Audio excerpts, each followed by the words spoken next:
Good morning, everyone, and welcome from Notre Dame, Indiana. This is 10 Years Hence. I'm James O'Rourke, a professor of management in the Mendoza College of Business at Notre Dame, and I'll be your host for this series. This is the third of our series on news, fake news, and deep fakes. How do we know what's true? Our speaker today is Suzanne Spaulding, Senior Advisor for Homeland Security and Director of Defending Democratic Institutions Project at the Center for Strategic and International Studies in Washington, D.C. She also serves as a member of the Cyberspace Salarium Commission. Prior to joining CSIS, Ms. Spaulding was Undersecretary at the Department of Homeland Security, leading the National Protection and Programs Directorate, which has since been renamed as the Cybersecurity and Infrastructure Security Agency. Ms. Spaulding has served in both Republican and Democratic administrations, including as Assistant General Counsel at the Central Intelligence Agency and on both sides of the aisle in Congress. She was General Counsel for the Senate's Select Committee on Intelligence and Minority Staff Director for the U.S. House of Representatives Permanent Select Committee on Intelligence. Additionally, Ms. Spaulding is the former chair of the American Bar Association's Standing Committee on Law and National Security and co-founder of the ABA's Cybersecurity Legal Force. Ms. Spaulding serves on numerous boards and is a member of the Homeland Security Experts Group. Suzanne, welcome. Nice to have you here. Thank you so much for that lovely introduction and for the invitation to be part of this really prestigious lecture series, 10 Years Hence. Well, a year ago, when we thought about subjects for this year, this was in the mix, but it was pretty far down the list. And the longer I thought about it, the more I thought, this is actually going to be something. We need to investigate this. And among the very best of names offered to me, yours came up very early. So thank you so much for the generosity of your time and your expertise. So a couple of procedural issues. Before I turn the floor over to you, I would tell our guests who are logged on in the US and around the world that if you go to the Q&A function at the bottom of the screen, you'll be able to type in a question. Just type it directly and we'll have a look at that. At about, well, let's see, right now it's 10:45 here in the Eastern time zone. At about 11:30 or 11:35 perhaps, we'll go to questions. We'll take audience questions and I'll pass those along to Suzanne and we'll sign off promptly at 12 noon, keeping the brand promise here. So Suzanne, let me turn this over to you and we'll be back with questions when it seems appropriate. Terrific. Thanks so much. And again, thanks for this opportunity to talk with your audience about a really important subject, disinformation and democracy. I'm going to share some slides here.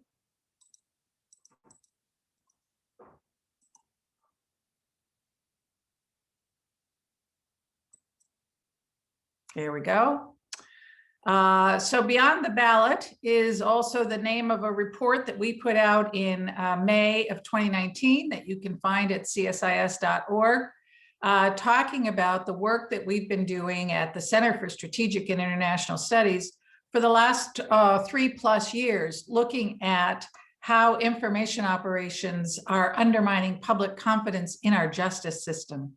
And that will be the bulk of my conversation with you today. I'm going to talk to you about the nature of the threat from disinformation, and to do so in the context of a particular aspect of this that we have been looking at that we think has not gotten much public attention. And then I want to talk about what we think is the most sustainable long-term way of countering disinformation, and that is through civic education. So when I start, I always like to begin with some overarching points. My work at CSIS and my briefing to you today really focuses in on one adversary who is engaged in information operations targeting democracy, and that is Russia. And the reason that we focus on Russia is because they are the country that is most vigorous in its efforts to use information operations to weaken democracy, to undermine public trust in our democracy and in our democratic institutions. But we are mindful, excuse me, that other countries also engage in information operations targeting the United States, and that increasingly, and particularly with respect to China over the last several months, we see them taking a page from what my colleague Heather Conley calls the Kremlin playbook. So we'll focus on Russia, but understand, of course, that the points we're making can apply more broadly, and also to domestic disinformation, which increasingly is what our adversaries amplify and presents very similar threats. The other point to keep in mind as I walk through this is that these information operations exploit weaknesses and vulnerabilities of our own making. So I will talk with you about the narratives that we see in these information operations from Russia. And you will see that Russia is not inventing these narratives. They are taking existing division, lines of division in our country, existing skepticism about the justice system, and amplifying, exploiting it, and making it appear to be a system that is irrevocably broken.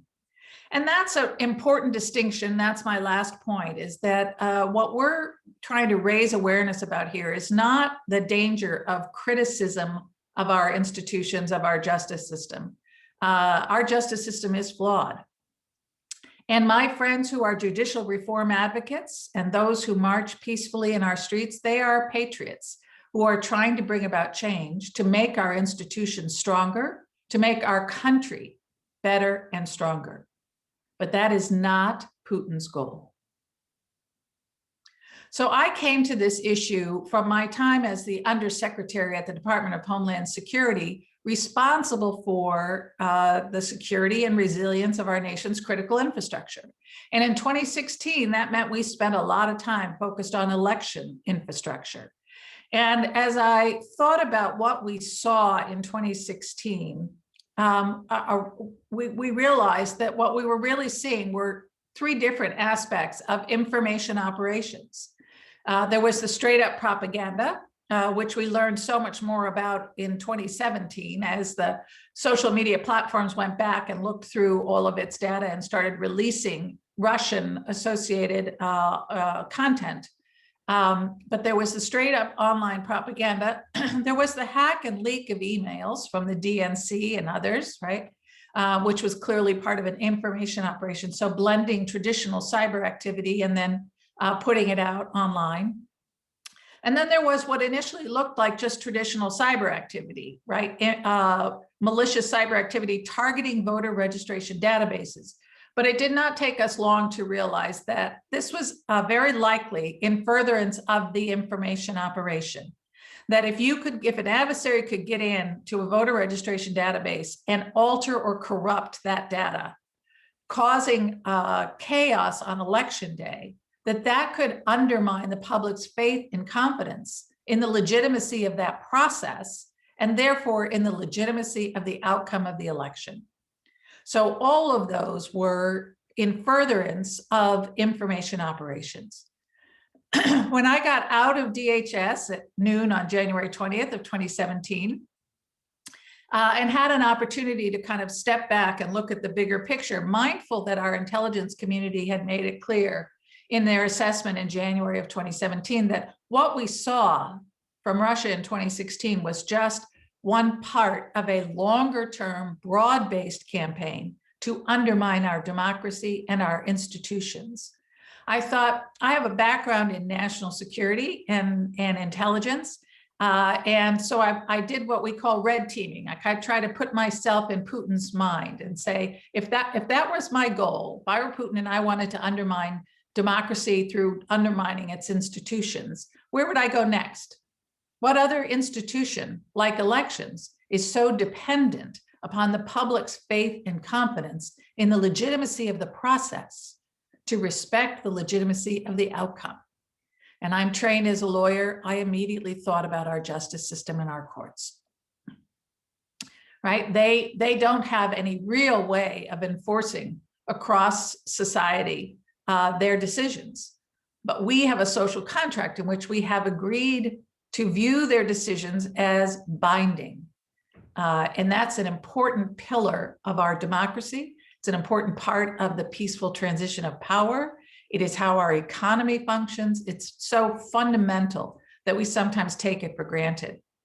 But as I thought about the ways in which the techniques that we saw in 2016 could be used against the courts, I quickly realized how fragile, in many ways, that is, and how it could be used to undermine public trust and confidence. And here you see, the hack and leak of sensitive court documents, right? Altering data in court databases, altering decisions, altering court orders about who gets released and who doesn't, who owes what, pays what amount of fine, et cetera. Preventing access to information, which we have seen, right? These ransomware attacks that shut down cities also impact the municipal courts and individuals' ability to access justice. So all of these things can undermine trust. We've seen most recently in the SolarWinds hack, the news that it appears to have impacted the federal judiciary's case management database all across the country, the PACER system, which contains sensitive data for thousands of courts of cases, and again, threatens to undermine the public's trust in the courts and faith in the courts. So as we started looking at this, having heard nothing about it really in the press or anywhere else, we thought, well, maybe we're getting ahead of something. Maybe for once we can get out in front of this before it starts to happen. But very quickly we realized that no, this has been going on. And one of the first things we came across was this interesting case in Twin Falls, Idaho. This was in the summer of 2016, in June of 2016. In this small town of Twin Falls, Idaho, social media was running rampant with emotionally charged allegations that two young Syrian refugees had raped a 5-year-old girl in the basement of an apartment building at knife point and were later seen high-fiving their dads. The authorities eventually were able to come out and tell the public that none of those facts were true.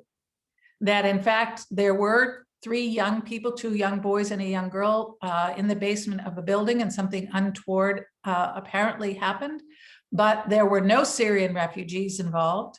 There was no knife point. There did not appear to be any rape, and there was no high-fiving of the dads. These allegations that are so emotionally charged were all embellishments and lies.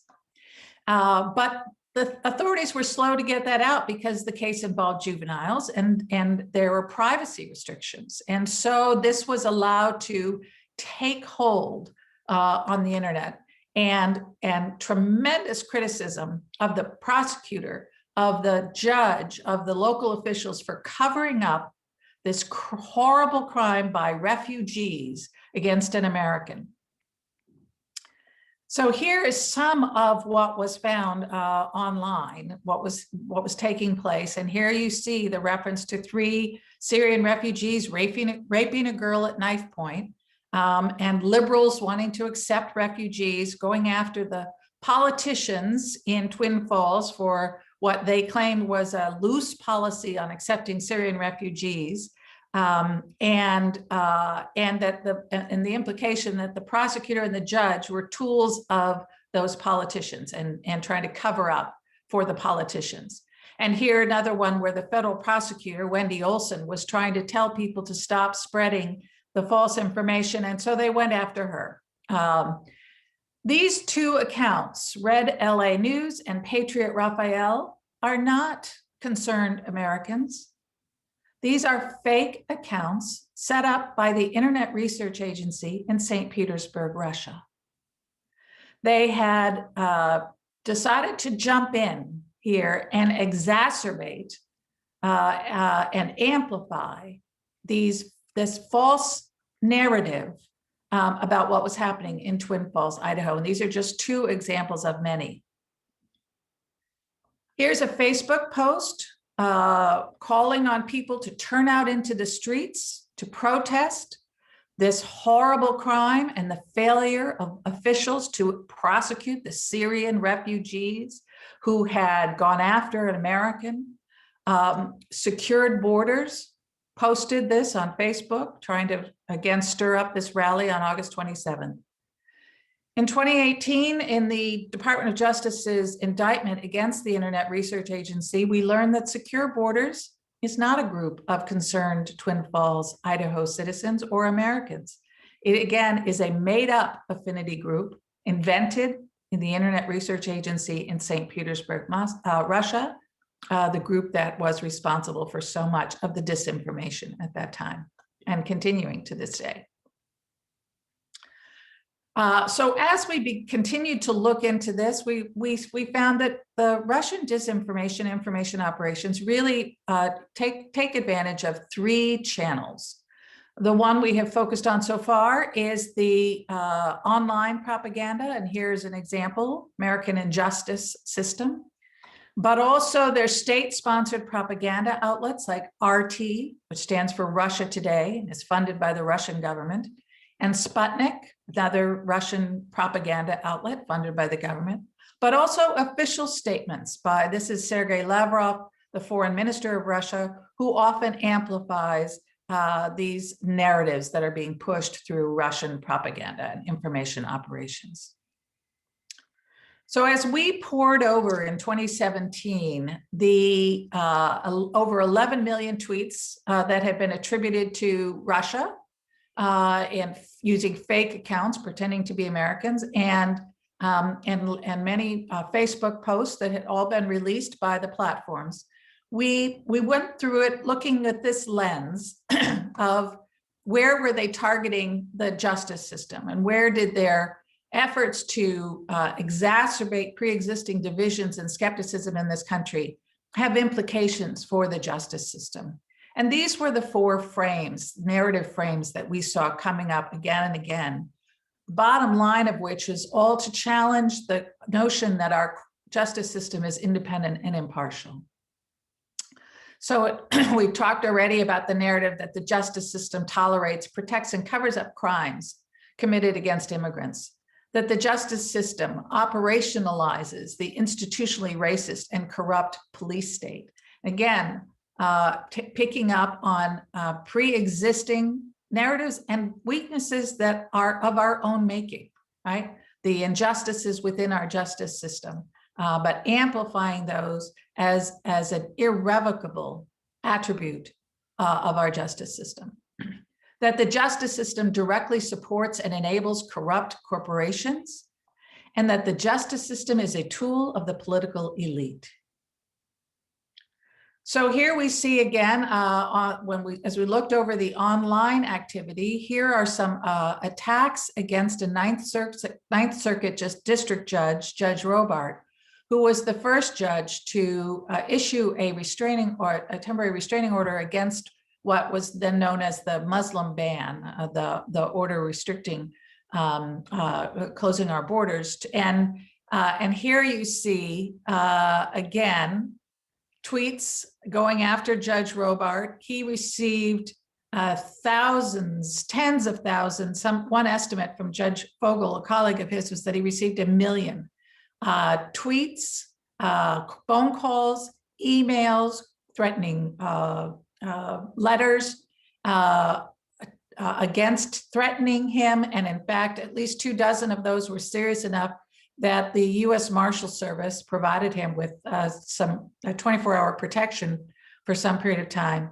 But again, this Tennessee GOP and Texas Lone Star, very active accounts made up by the Internet Research Agency in Russia, fake accounts pretending to be Americans and going after our justice system and public faith in the justice system. Recently, there was a 60 Minutes segment that talked about these threats to Judge Robart and made the point that these online threats can become real world threats. And this is Judge Salas was in that segment talking about the horrific attack that killed her son and shot her husband, an attack aimed at her that was in part incited by online activity. So we know that these can have very real impact in the real world. One of the things we've also seen with Russian disinformation is that they will play on both sides. They don't actually have an ideological dog in this fight. They just want to exacerbate the fight. So while the narrative that America is a racist country is one they have pushed for many decades and where they have fertile ground, they will also come in on the other side where they see an opportunity to exacerbate divisions and particularly to turn people out into the streets. Putin talks about, his military general, Cheremazov, talks about exploiting the protest potential of the population. So they do this, very intentionally to try to turn people out into the streets. And here we see, again, this is a fake affinity group created by the Russians, blackmattersus.com. And they are, amplifying and trying to stir up further emotions around the fatal shooting of a young Black man, Alton Sterling.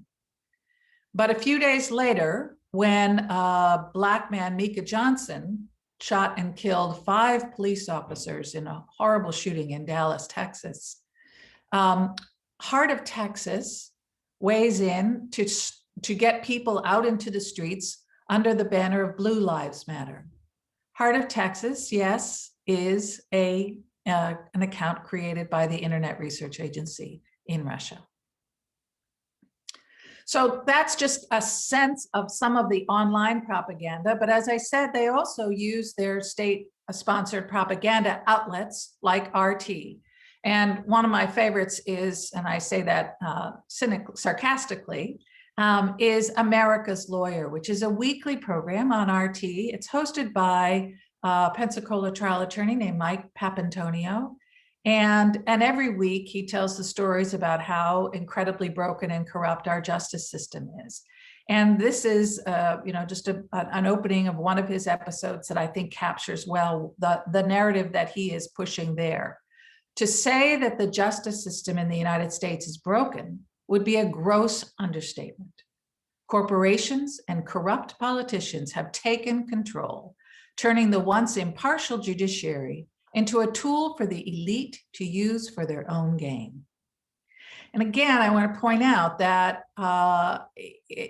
this is taking a completely one-sided view, not suggesting that there are some problems with the justice system, in fact, some serious problems that need to be reformed, and talking about how to bring about change, but really driving a message that it is an irrevocable attribute of the system. So I started talking about this program and RT's role generally in pushing these narratives a few years ago. And in December of 2018, I guess I got their attention and they decided to go after me. And so they on several of their programs did profiles in which they called me a war pimp, said that I was a war hawk pushing for a Cold War with Russia. And this is when I realized how fast and loose they really are with the facts. This is the host of America's Lawyer talking with his employee, Farrah Cousins, and describing me, saying that I am paid millions of dollars by defense contractors, which was a surprise to my husband, who worried that I was holding out on him. But of course, the reality is that we are paid a modest sum by a bipartisan, nonpartisan foundation called the Democracy Fund that supports our ongoing research, not defense contractors. I talked about the propaganda outlets and the online outlets. This is an example of official statements, and this is from Putin himself about the American justice system. This was in the fall of 2017 when we had seized some additional diplomatic facilities of Russia's as a sanction, and he gave a press conference in China in which he complained that this was a violation of their property rights and that he was going to ask his foreign ministry to file a lawsuit in US courts. And he said sarcastically, "We will see how effectively the much lauded American judicial system works." I think Putin has three audiences for his ongoing information operations. The first and most important to him, I believe, is his own population. He does not want them to long for Western-style democracy, right? So he wants to say, look, it's just as corrupt and broken as our system. And therefore, it's nothing that you should long for, right? He also is appealing to and reaching out to audiences all around the world, and RT and Sputnik and other Russian news outlets are broadcast in multiple languages all around the world. And his message is very similar to these countries where we compete for influence, which is, that America is again, just corrupt and hypocritical and broken. So China's information operations are different. They are traditionally pushing their model as something that is a better model, where their governance structure that allows them to control their population and grow their economy is something that others should emulate. That's a model that we have to compete against. Putin knows he has no model to hold up to the world. Their economy is a shambles. They're a mess. They are a declining power. And so his objective is simply to pull us down, to make it appear as though we are no better than Russia is. And that is the message that he is sending to his third audience, which of course is our population, that the American system, that American democracy and its institutions are irrevocably broken, corrupt, hypocritical, chaotic. That's the narrative that they are pushing in the hopes of weakening our ability to mobilize to meet the challenges that we face. So we saw them back. Of course, they never left. When people would say in 2017, we think Russia will be back, I used to throw my shoes at the TV screen because I knew they had never left. And indeed, our national security officials have consistently reinforced that message. This was there was a statement that was put out in the run-up to our elections this past November by all four of our national security entities: the FBI, the Cybersecurity and Infrastructure Security Agency at DHS, which is the organization I used to lead. My successor was Chris Krebs. The National Counterintelligence and Security Center in the Office of the Director of National Intelligence, and the National Security Agency, all of whom were sounding the alarm about continued foreign influence and attempts to interfere in our elections. And this was a statement by the head of our counterintelligence that democracies are attempting to undermine our democracy and our democratic values. FBI Director Christopher Wray, who, as a side note, I will simply encourage those of you who don't mind sitting in front of your computers all day today, this afternoon at 2 o'clock, I believe, at csis.org, I will be having a fireside chat with FBI Director Christopher Wray about the importance of civics education in addressing this threat and other national security threats. So encourage you to tune in, or the video will be posted subsequently and you can watch it on another day. But he has been quite open about the fact that this is a 365-day-a-year threat. This is not just about elections. And this goes directly to the theme of this year's 10 years hence conference, of course. That our adversaries' efforts to use social media, fake news, propaganda, false personas to spin us up, pit us against each other, to exacerbate divisiveness and discord, and to undermine America's faith in democracy. It's not just an election cycle threat. It's a 365-day-a-year threat. And in fact, you may have seen this week, the FBI put out a notice that was coordinated with the Department of Homeland Security, a warning about the increased use of synthetic content. That's another way of talking about these deep fakes, all of this fake content that can be created in very convincing ways, sounding a warning that we need to be on alert for the use of that synthetic content. And my greatest concern about that is less that Americans will be convinced by fake content than that they will decide that they don't know what to believe, right? And I think that's a big part of certainly Putin's objective, is to drive us into a post-truth world in which we have given up. We've been so inundated with false information, with things we can't trust, that we no longer believe in the concept of truth, that we no longer at least believe in our ability to discern what's true. And between convincing us that our system is irrevocably broken and cannot be changed, and that we can never be informed, Putin will rob us of the informed and engaged citizenry upon which democracy so desperately depends. That is the risk, I think, ultimately, of disinformation to our democracy.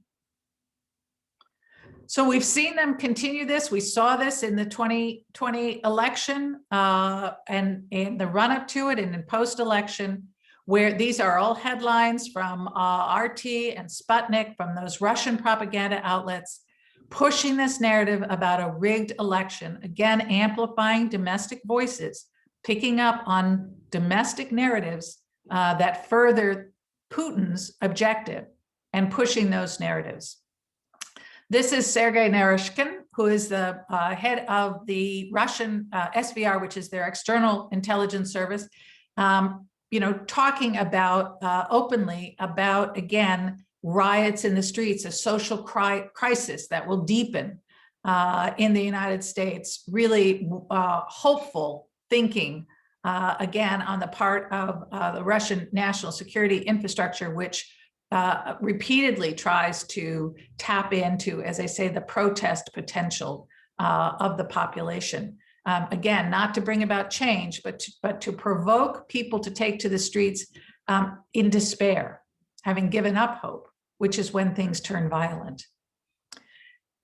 And indeed, that's what we saw, I believe, on January 6th, was in these narratives that push the idea, again, that the election was that there was massive rigging of the election, and the attack on the courts.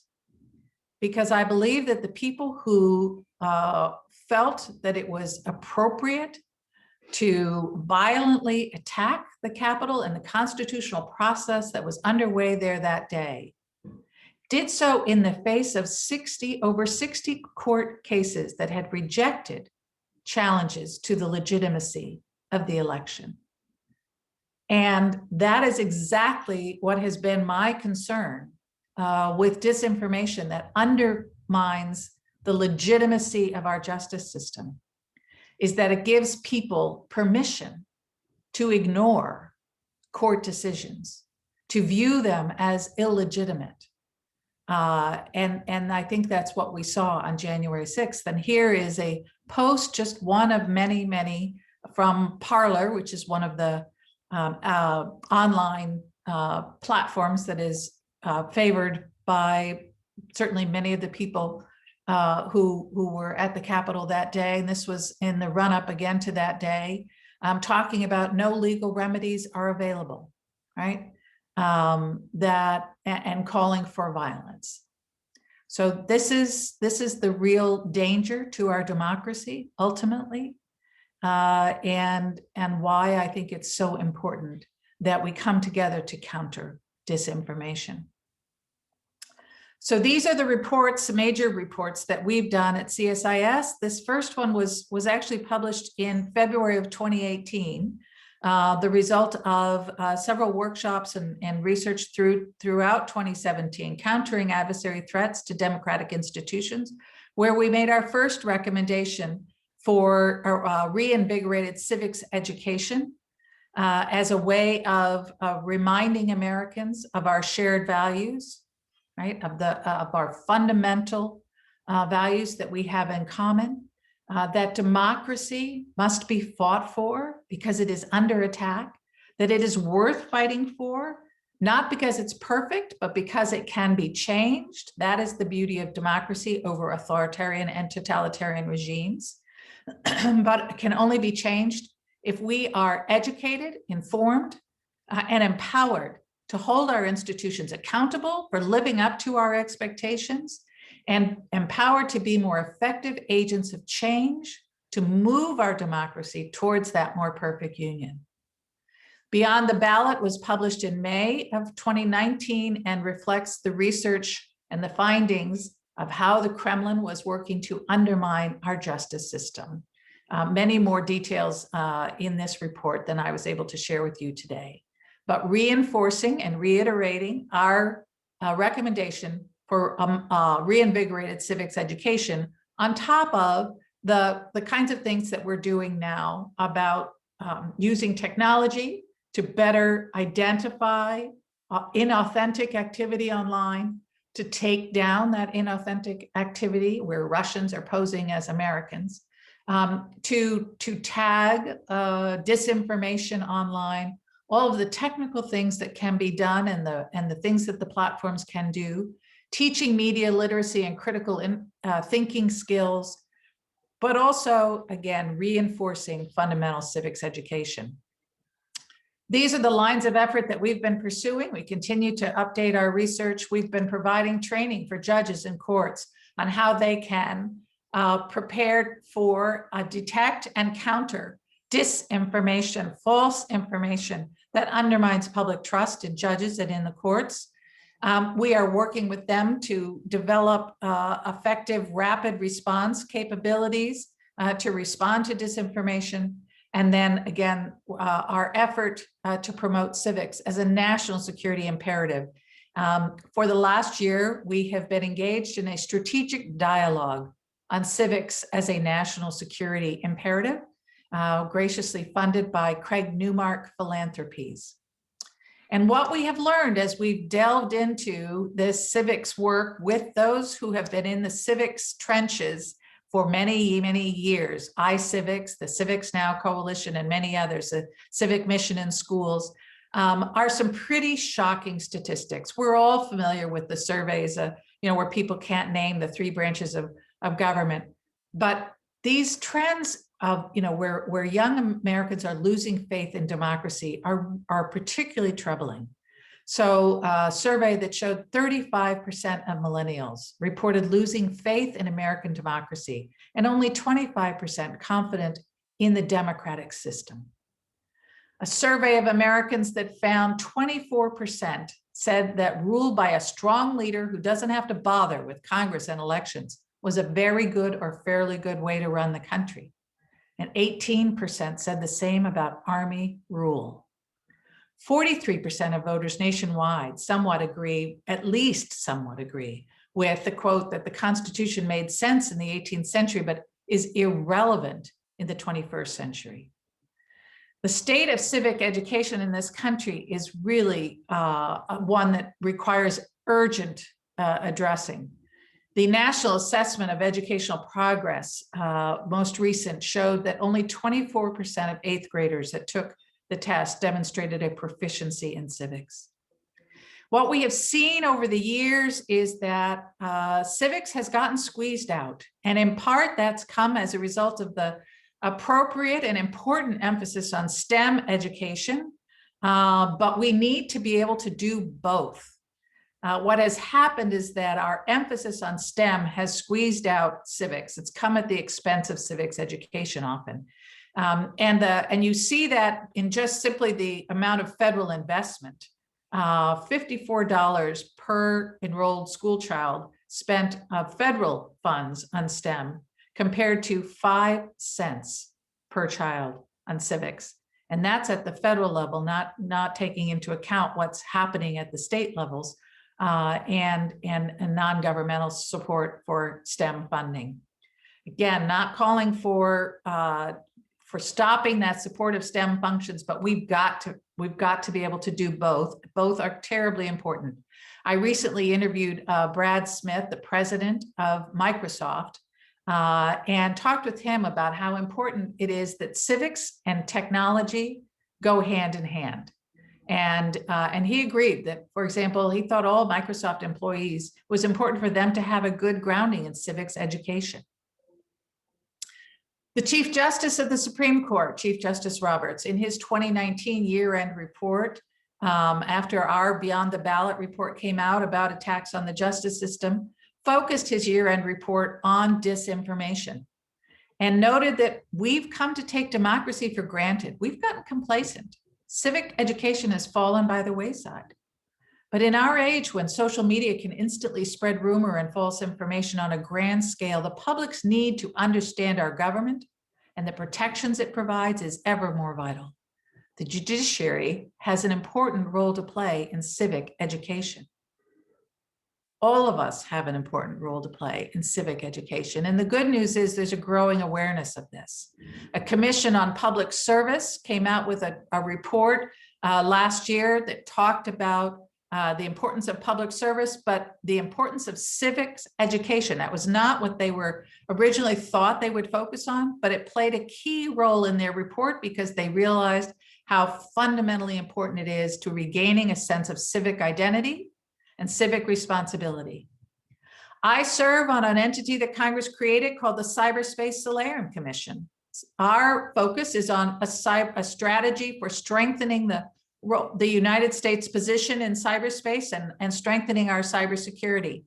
Again, not thinking we would focus on civics, but we realized and have recommendations in our report that civics education is a critical part of teaching the kind of civic responsibility that goes to directly to our cybersecurity, and again, to countering the threat of disinformation that is so often enabled by malicious cyber activity. We have bipartisan legislation that's just been introduced this week, reintroduced in the House and the Senate by Republicans and Democrats. It's called Civics Secures Democracy, and it is a significant piece of legislation designed to support and reinvigorate civics education across our country. The civics organizations led by iCivics and Civics Now and a wide range of organizations in the last couple of weeks put out an Educating for Democracy roadmap with some tremendous resources and a real path forward for how we move towards reinvigorating civics education on an urgent basis in the near term. And it is a bipartisan issue. This is a poll that was done by Frank Luntz, who is a Republican pollster, asked folks what would have the most positive and meaningful impact on strengthening the American identity. And you can see the choices that were offered to people to, which of these did they think would have the most impact on strengthening our sense of American identity. And civics education was the clear choice, far and away. Surprisingly, perhaps, rarely happens in polls, as you know, chosen by a majority of Democrats and Republicans. I should note the headline, a new Sputnik moment. I talked about the investment in STEM. Of course, all that was largely prompted by the launch in the late 1950s by Russia of the Sputnik satellite, in a sense that we were falling behind. And so this is often referred to today as, that we need a new Sputnik moment to realize that we have become complacent about the state of civic literacy in this country and how dangerous it is. So I leave you with this political cartoon from a local newspaper. Local newspapers are increasingly where Americans turn to for information that they think they can trust.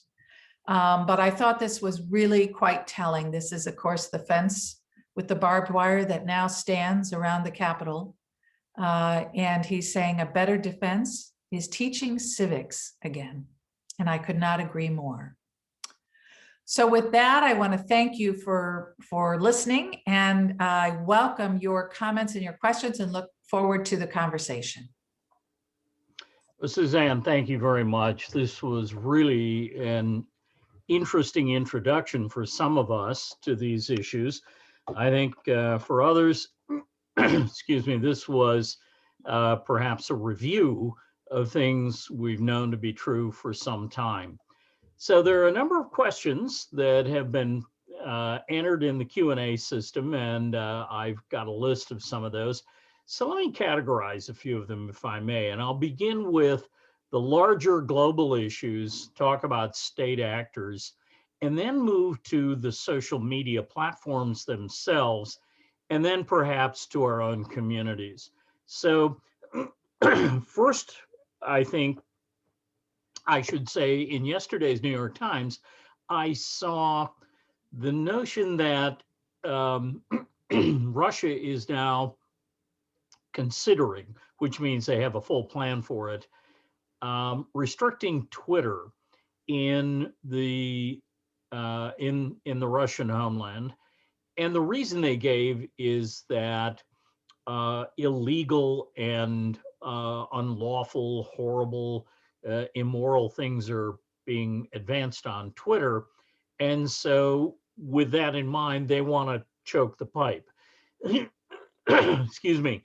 So first, what's your thought about this? As I talked about it in class with my corporate communications students yesterday, I said this is an indication that nation states now realize that the borderless internet may have some technical choke points that they can take advantage of. Yeah, well, what's interesting about what's happened apparently is that as Russia apparently tried to throttle Twitter, they actually slowed down the internet across the country, the entire internet, more or less. And so I think what one lesson they're learning is it's not as easy as you think. And so that might be a valuable lesson. But yes, it should not be surprising at all. Again, I think Russia has not worked as hard and been as successful, certainly, as China has on restricting its population's access to information. Putin instead has taken this path of throwing lots of stuff up against the wall to confuse and people about what they can believe and what might be true and what's not true, and pushing a narrative that America always blames Russia, sees Russia behind every bush, et cetera, to pre-existing narratives on which then they can hang as new things come in, and control his population's response to the information in that way. Whereas China has, as we know, tried to put up this great wall and prevent its population from accessing information. So different approaches, but as I noted at the outset of my remarks, I do think that the two countries are watching each other and what they're doing and taking pages. So I think Russia is thinking, maybe just trying to convince its public to not believe anything they see on the internet is not as successful. And I think we saw protests against corruption in the Russian government. That's something Putin worries about more than anything, I think. And so instead, they'll try to throttle it back, particularly for platforms that don't play by Russia's rules, right? And similarly, I think we are increasingly seeing China putting out lots of false information. We see this in the COVID context, where they threw up, multiple theories about to try to counter the narrative that this COVID originated in China, they put out multiple theories about the US military, the US government, all kinds of things, just to kind of confuse the narrative, to confuse the situation, very much taking a page from Putin's playbook. So I do think they're adopting they're looking at each other. Well, I think of Winston Churchill's famous quote in which he said, "A lie will be out the door and halfway down the street before the truth has a chance to get its pants on." So it's difficult to counter something which, of course, either doesn't exist or is patently untrue. It is very difficult to disprove those kinds of notions. One of our guests coming along in a few weeks is a fellow called Jamie Fly. He is now back at Radio Free Europe and Radio Liberty. And I'm old enough to remember when those were powerful influences in Eastern Europe. What's your view on the idea of operating a system to push the truth, at least the truth as we see it, or perhaps a more Western narrative on all of this? Is that likely to be productive? I don't think there's any silver bullet. So there will be people who will always be skeptical of information that's coming from a US sponsored, funded media outlet. But we know that those broadcasts had an impact during the Cold War on shedding light on what democracy is all about, shedding light for people behind the Iron Curtain about what alternatives, an alternative way of governance and of life. And so I think they're worth doing. And I'm a big fan of Jamie's work at the German Marshall Fund and the Alliance for Secure Democracy. He and I, talked about the disinformation threats that each of us were seeing and doing research on, and I'm pleased to see him moving over there. Good. Well, one more international question before we move to domestic issues. I've heard you talk about Russia and about China.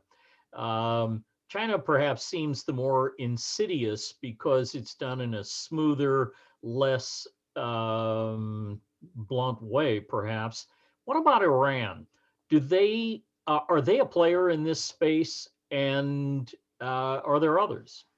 So Iran, I think, would like to be a player in this space, and we've certainly the platforms have detected and released material that they have taken down that is a reflection of Iranian information operations targeting the United States. So far, they're not terribly sophisticated, and it's on a relatively small scale. But this is, a point I made again at the beginning, which is that we should assume that while Russia is the most aggressive player in the field today, that other countries will be coming on board. We've seen information operations from Saudi Arabia, from any number of countries who will see this as a asymmetric tool that they can use to achieve their objectives, whether it is influencing policy or influencing a public discourse. Good. Well, let's come back to our own country. Let's come back to the United States and to the way in which we communicate with one another. The Communications Act of 1935 set up some limits on ownership for radio and television stations, and then there were ownership categories for newspapers and all of that. The internet may have done away with the legislative need for that sort of thing. But what we see now is that social media platforms themselves have become enormously powerful because that's where many people get their news. That's where people go first. You may tune into CNN or to CBS, ABC, NBC, Fox News to get more detail or video, but certainly the social media platforms have a function to alert people. By way of background, the Communications Decency Act contains a section called 230 that says the owners and operators of the platforms, Facebook, Instagram, Twitter, and others, are not really responsible, cannot be held legally liable for what posters would say on that platform. People have argued for the repeal of 230 and holding the operators of the system accountable. Is that going to help, or is that going to make things worse? Yeah, it's a really important debate. There are a number of aspects when we start to talk about the power of these social media platforms and of these giant technology companies today. Certainly one aspect of this is, as you pointed out, is Section 230 of the Communications Decency Act. And, you know, the history of that is really interesting. I'm old enough to remember, I was there when those conversations were happening.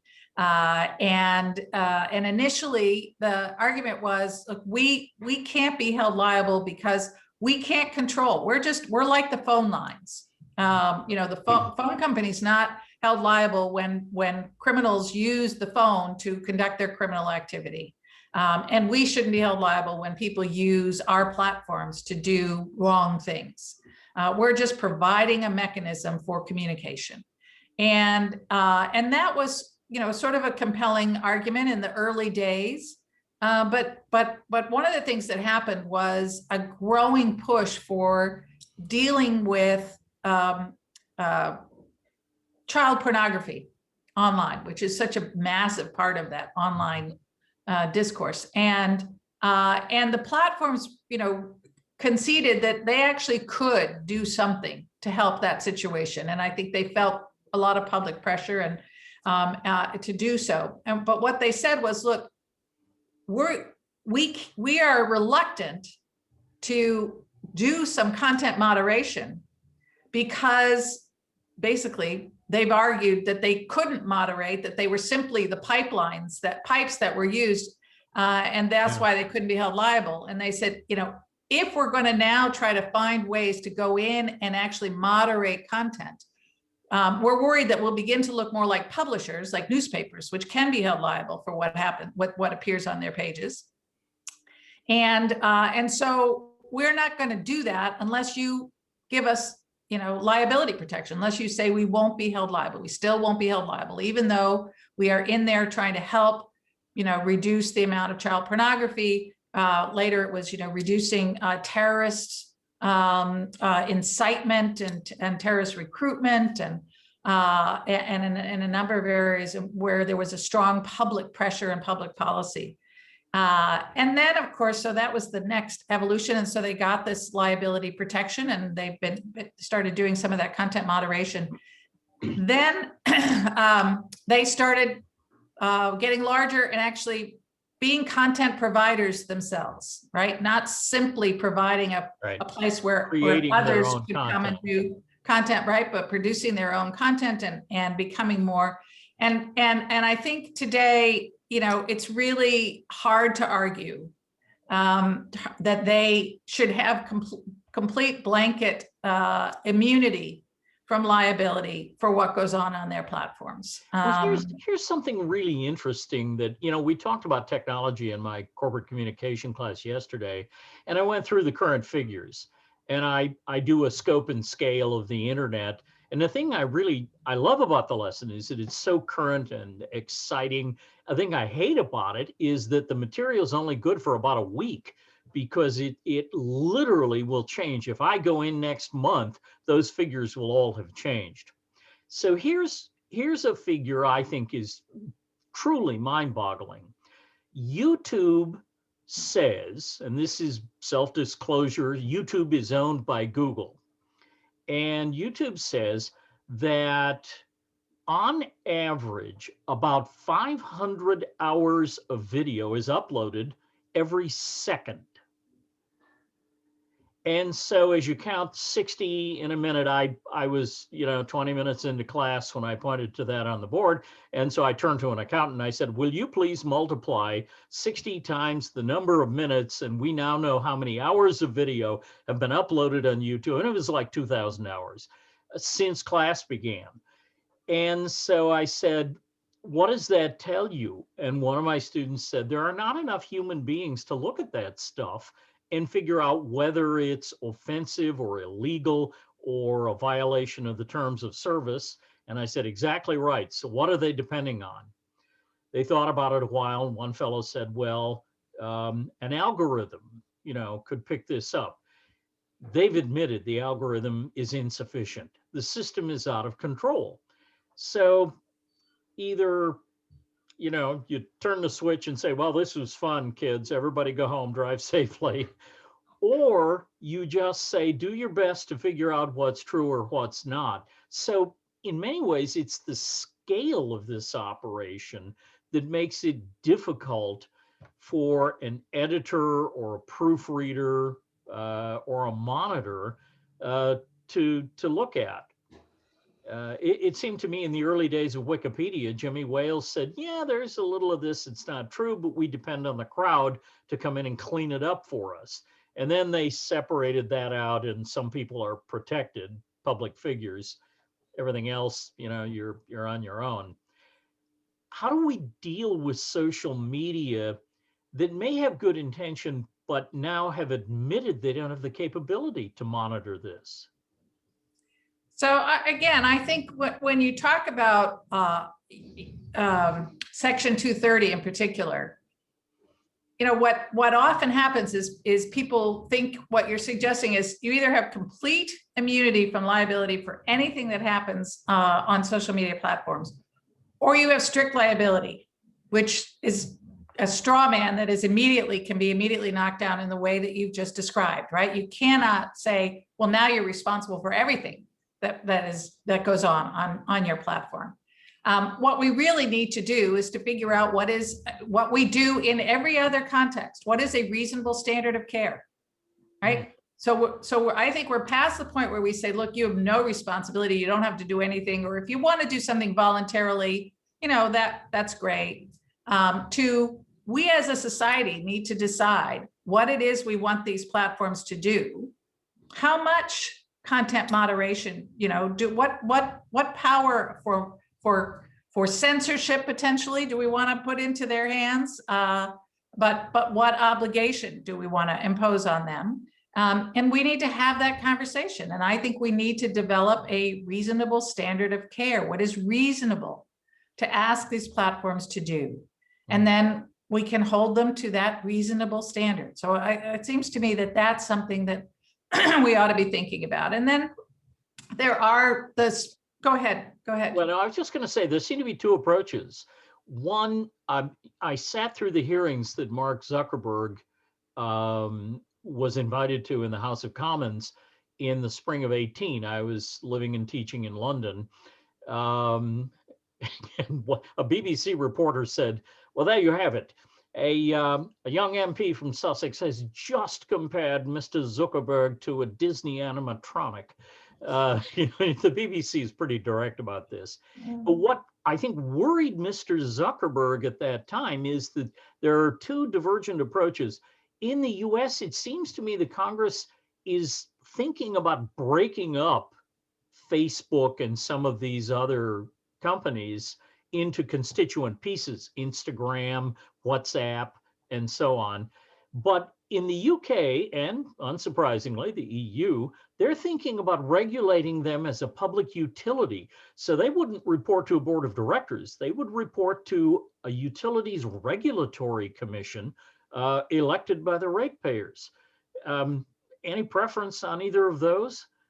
So, people who are much smarter about these issues than I am, who are, having these conversations, the folks that I find most compelling suggest that we really need to look at both, right? So we need some structural reform, but that in and of itself is not going to be enough if you don't have a regulator who can make sure, that, again, as you say, things change so rapidly.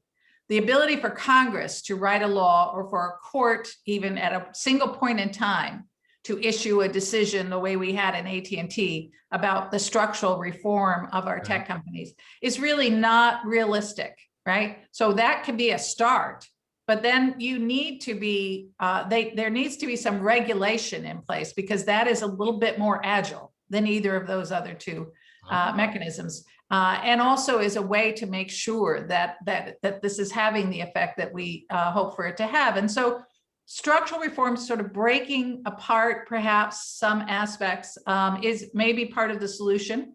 But things like requiring interoperability, I mean, one of the things that makes this so challenging is what we call net effects, right? So the tech companies are able to provide tremendous benefits to all of us, but also obviously to themselves in terms of the amount of data that they can collect and use, because they are so huge. And their it is quarterly net profits are eye-watering. Yeah, and it is inherently, I think, stifling some competition.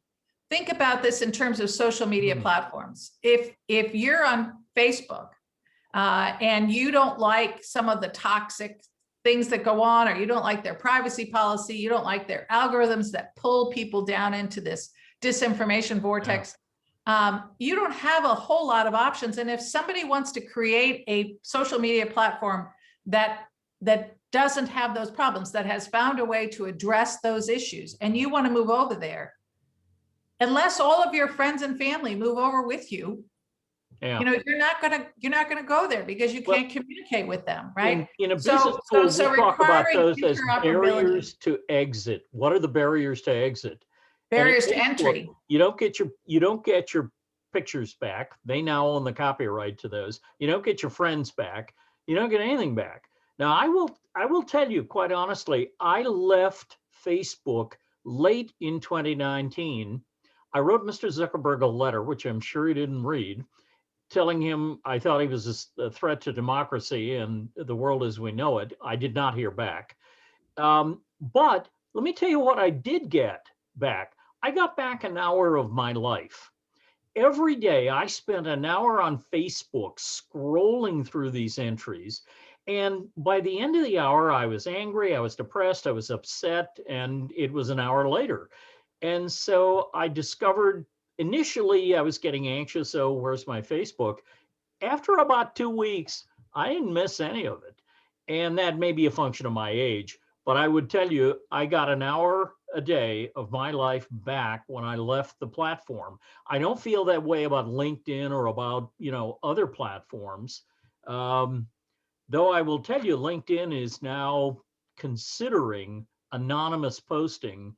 And my advice to them when they asked me was simple. I said, don't do this.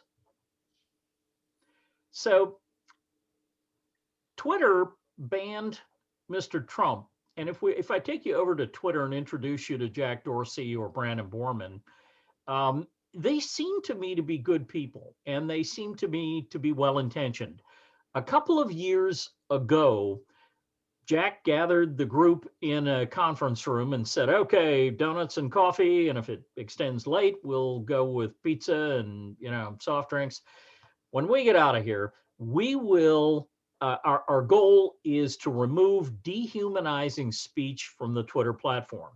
After 3 days, they gave up and concluded two things. One, that they could not define dehumanizing speech in a way that the platform could fairly identify and remove it. And the other thing they concluded is that the former president of the United States couldn't have an account. So, as you know, on the 7th of January, they removed the former president's Twitter account. And I would like your reaction to that. Has that action struck you as a move in the right direction or as capricious? What do you think the outcome of that has been? So, I think it's important to not allow disinformation, that particularly around something as fundamentally important as legitimacy of our election. So to not allow lies about that to just continue to propagate. And so a policy, and these platforms can have their terms of use and their policies, their private companies, but a policy that says if you are a repeat offender pushing out, clear lies about something as fundamental as the legitimacy of our election, that we're going to take you down and take down the account. Could they do that? Would it be appropriate to do that in the middle of the president's term as opposed to in the final days of his term? We can have that conversation. But but what I think, listen, I think at the end of the day, those things are Band-Aids on what I see as the threat, right? So what we've been talking about are, some of the techniques that we might use to go after the techniques that are used to spread disinformation. And the reason that I push so hard on reinvigorating civics education as the sustainable, long-term, comprehensive way to deal with this is because it gets to the content, and it is threat agnostic, regardless of who is spreading these pernicious narratives to try to weaken our democracy and undermine public engagement and the people's confidence in their ability to be informed. We need to empower Americans to resist those narratives, right? To understand our democracy, how it's supposed to function, what is there to hold institutions accountable, and what is the role of individuals in holding those institutions accountable, and how can we and must we be agents of change? And that way, I think, if we can really teach critical thinking, right? And about how to be responsible members of our society, if we can reinvigorate a sense of civic identity. One of the things that I'm pushing for right now is a year of civic renewal.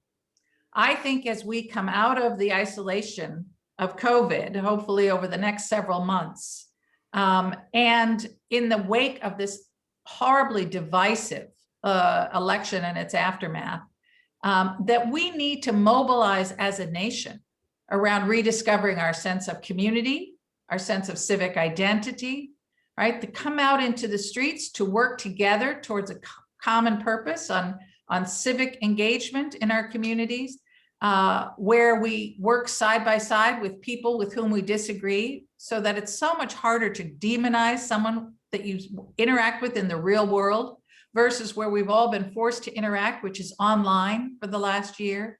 So I think we have a challenge, but also a wonderful opportunity here to re-engage and rediscover a sense of American identity and civic identity. Well, I completely agree with that. So let me bring us then from the social media platforms into our own communities. First, for the adults in the community, or perhaps even for the more sophisticated high school students, are there any online platforms, other than Snopes or a couple of others, that you would recommend as go-to sorts of touchstones to determine whether something is true, to double check? For me, and I'm old school, I, as a grad student in Philadelphia, I used to go down to the corner and buy the New York Times for 15 cents. It's no longer 15 cents, and it's no longer in black and white. But I use the Times, and then now with the internet, of course, I get the Wall Street Journal and the FT, but I also read the English language edition of the Frankfurter Allgemeine Zeitung and the Asahi Shimbun in Tokyo, a few others, just to check and see what they say about all of this. Are there sources you go to? Are there sources you would recommend? So I'm old, even older than you, and so that's hard to believe. I rely on fairly traditional media sources, but you make the important point, which is you need to go to multiple sources. There's no one place that you can go to and say, oh, well, this one place is all I need to know and all I need to look at. The key really when we teach about critical thinking and media literacy is to look at multiple sources, right? And to try to look at sources that you believe come at an issue from different perspectives, have different insights into an issue, into an event, into what may have happened. I would bet that your students who are watching today, and absolutely high school students, could put in the chat space the kinds of sources that they rely upon, they who are much more tech savvy than either you or I. Well, the interesting thing about that, I think, is that I've discovered, and there's evidence to prove this, that the younger you are, the less tolerant you are of long form text. And when my millennial and Gen Y and increasingly Gen Z students say, this is a pretty long article, professor, or this is a long chapter, I would say, well, you're lucky you're not a law student or a med student. They're reading 300 pages a night. So, you know, be grateful this is a business school. Reading is clearly a key, but if you get most of your news on your phone, you're not getting long form text.